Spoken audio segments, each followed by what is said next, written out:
All throughout my cancer process, I did relaxation through yoga, and I would go down to the beach and do yoga and just put your mind in a different place. A good thing to do is a little bit of deep breathing.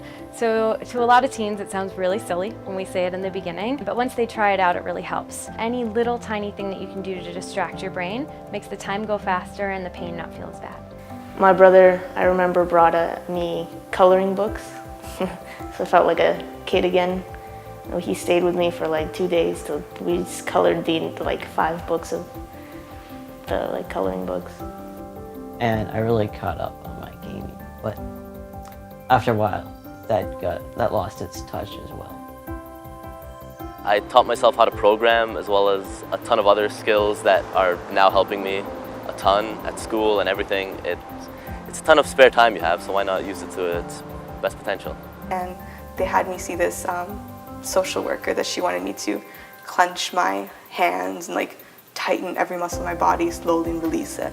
And let them go as you breathe out. And it can really help when you're feeling anxious or when you're feeling pain, your body tends to squeeze together and to get really tense. And so this helps your body to remember what it feels like to be relaxed by realizing how tense it feels.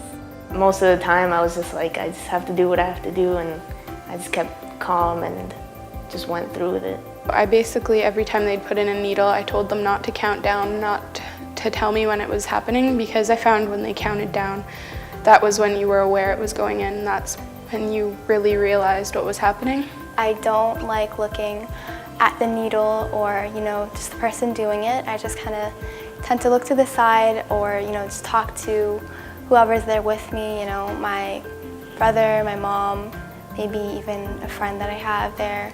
So when your brain is concerned and thinking all about what's happening, it's hard to think about anything else.